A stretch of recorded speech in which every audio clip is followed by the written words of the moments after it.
So we've seen a few comments and questions about claims being denied.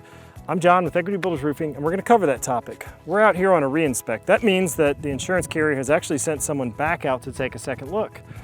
They didn't have a contractor present for the initial claim, and things like this were marked. Very obvious wind creases.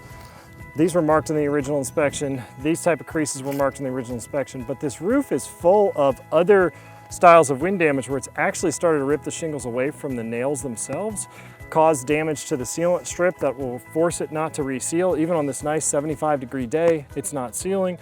So when you look at this system, a few things may pop out, and we stress all the time, it's almost impossible to see wind damage or any damage from the ground unless it's just missing.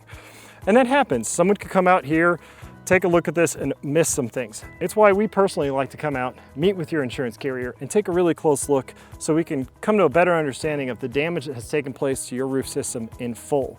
In this case, looks like they finally agreed to go ahead and replace the entire system based on the increased amount of damage they discovered during the re-inspect. If you've recently had a claim denied and you'd like for someone to take a second look, reach out to us. We'd love to provide you a complimentary inspection and an assessment of what's going on. To set that up, you can call, text, or visit our website at equitybuildersroofing.com.